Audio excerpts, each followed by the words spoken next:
Henri VIII est présenté comme un jeune monarque doté d'une stature athlétique. Son charisme naturel et sa présence imposante captivent l'attention de tous.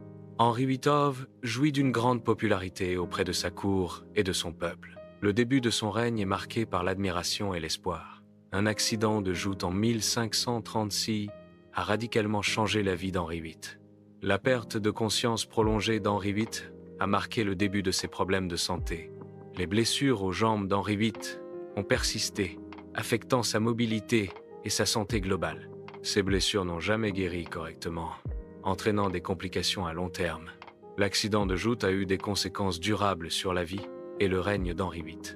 Cet événement a marqué un tournant décisif dans l'histoire personnelle et politique d'Henri VIII. Les blessures aux jambes d'Henri VIII se sont aggravées, évoluant en ulcères purulents. Ces ulcères purulents émettent une odeur nauséabonde, rendant l'air irrespirable. Les serviteurs utilisent des mouchoirs parfumés pour tenter de masquer l'odeur. Malgré les efforts, l'odeur persiste, témoignant de la gravité de l'état du roi.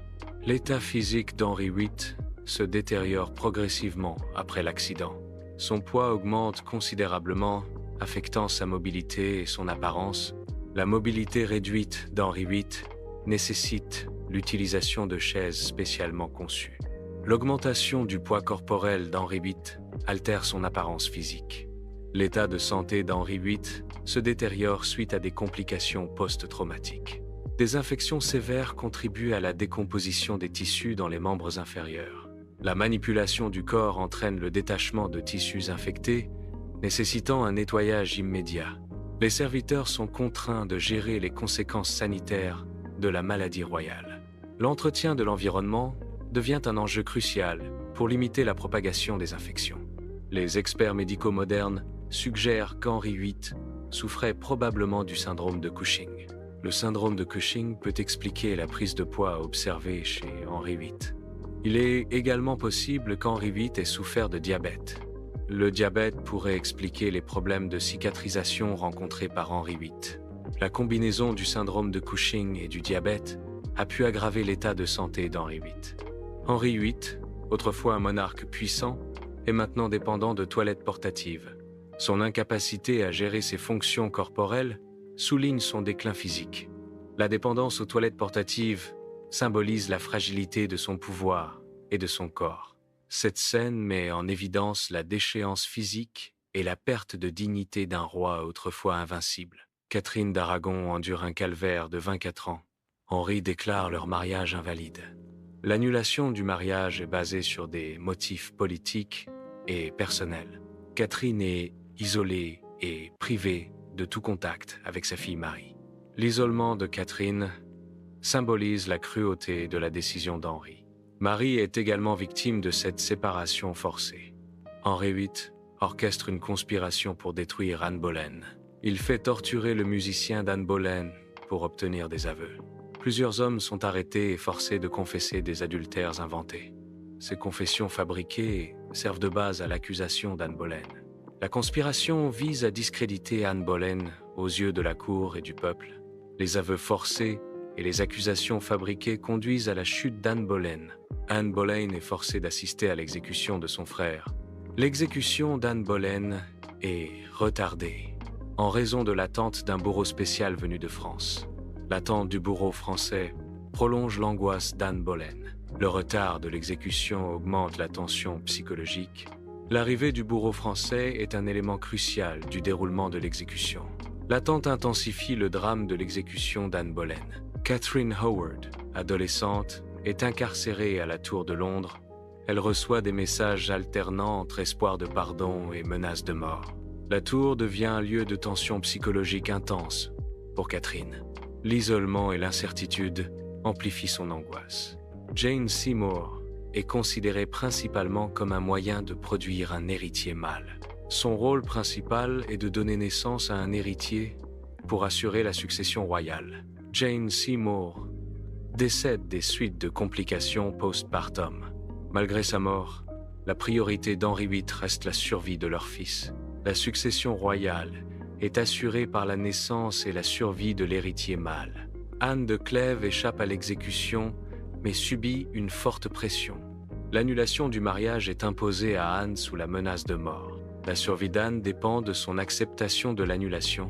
La menace de mort plane sur Anne si elle refuse l'annulation. Catherine Parr, reine d'Angleterre, se trouve au bord de l'exécution pour hérésie. L'accusation d'hérésie met sa vie en grave danger, la menaçant d'une mort certaine. Pour échapper à son destin tragique, Catherine Parr choisit une stratégie astucieuse. Elle flatte l'ego d'Henri VIII, utilisant l'adulation comme une arme de survie. Cette flatterie stratégique désamorce la colère du roi et apaise ses soupçons. En flattant son ego, Catherine Parr parvient à sauver sa propre vie. Henri VIII consommait environ 5,0 calories par jour, un apport calorique exceptionnellement élevé. Un dîner typique comprenait un cochon rôti entier, illustrant l'opulence et l'excès de la cour royale. De nombreux poulets étaient également consommés, reflétant une alimentation riche en protéines et en graisses. Une quantité importante de vin était consommée à chaque repas, contribuant à l'apport calorique quotidien.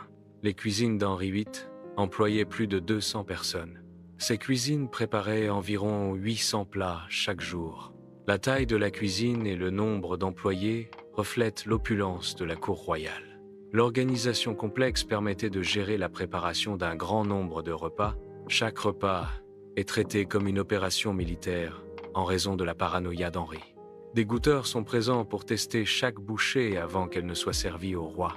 Les cuisines royales sont constamment surveillées par des gardes armés. La sécurité alimentaire est une priorité absolue, transformant un simple repas en une démonstration de pouvoir et de méfiance. Henri VIII dort dans sa chambre, entouré d'armes chargées et de gardes.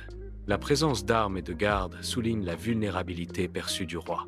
Henri VIII ordonne la construction de passages secrets dans ses palais.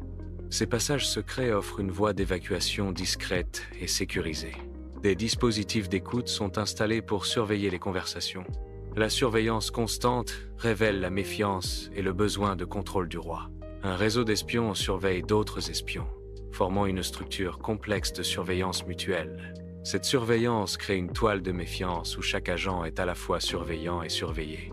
Dans ce réseau, la sécurité est illusoire, car chaque individu est potentiellement compromis. L'interdépendance et la méfiance sont les piliers de ce système d'espionnage complexe. Les enfants sont incités à dénoncer leurs propres parents, créant une atmosphère de méfiance familiale. Les conjoints sont encouragés à se trahir mutuellement, sapant les fondements du mariage. Les serviteurs sont incités à rapporter sur leur maître, érodant la loyauté et la confiance dans les foyers. Un système de délation généralisé s'installe, où la confiance est remplacée par la suspicion. La structure sociale se désagrège sous le poids des dénonciations et des trahisons.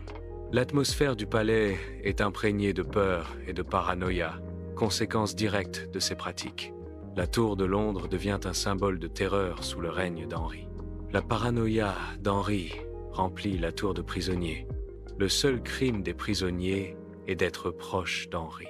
La tour de Londres incarne la cruauté et l'injustice. L'isolement et la peur règnent dans les murs de la prison. La tour devient un lieu de souffrance et de désespoir.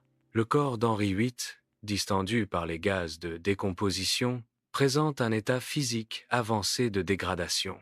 L'état de décomposition avancé du corps d'Henri VIII rend l'identification formelle difficile pour ses médecins.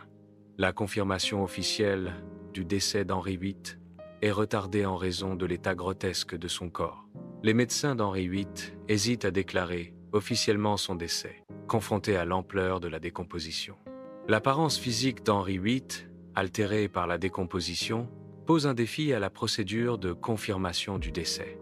Le cercueil d'Henri VIII est transporté lors d'une procession funéraire solennelle. Une accumulation de gaz à l'intérieur du cercueil provoque une explosion soudaine et inattendue. L'explosion disperse les restes putréfiés d'Henri VIII, révélant l'état de décomposition. Les restes éparpillés maculent le corbillard, symbolisant la fragilité de la grandeur et du pouvoir. L'affaissement du sol sous le poids d'un cercueil symbolise l'instabilité et la dégradation. La persistance de l'odeur d'une tombe pendant des mois évoque une décomposition prolongée et un souvenir tenace. Un enterrement chaotique reflète le désordre émotionnel et le manque de contrôle face à la mort. La décomposition est un processus naturel qui transforme la matière organique en éléments plus simples. La tombe devient un lieu de mémoire, marqué par le temps et les éléments. Marie et Élisabeth, filles d'Henri VIII, portent le poids des terreurs de leur enfance. L'héritage d'Henri VIII marque profondément le destin de ses filles. La rupture d'Henri VIII avec Rome a engendré des siècles de conflits religieux. La terreur de l'enfance façonne les reines Marie et Élisabeth. Les conflits religieux définissent l'époque et influencent le règne des filles d'Henri VIII. L'ombre d'Henri VIII plane sur le règne de Marie et Élisabeth.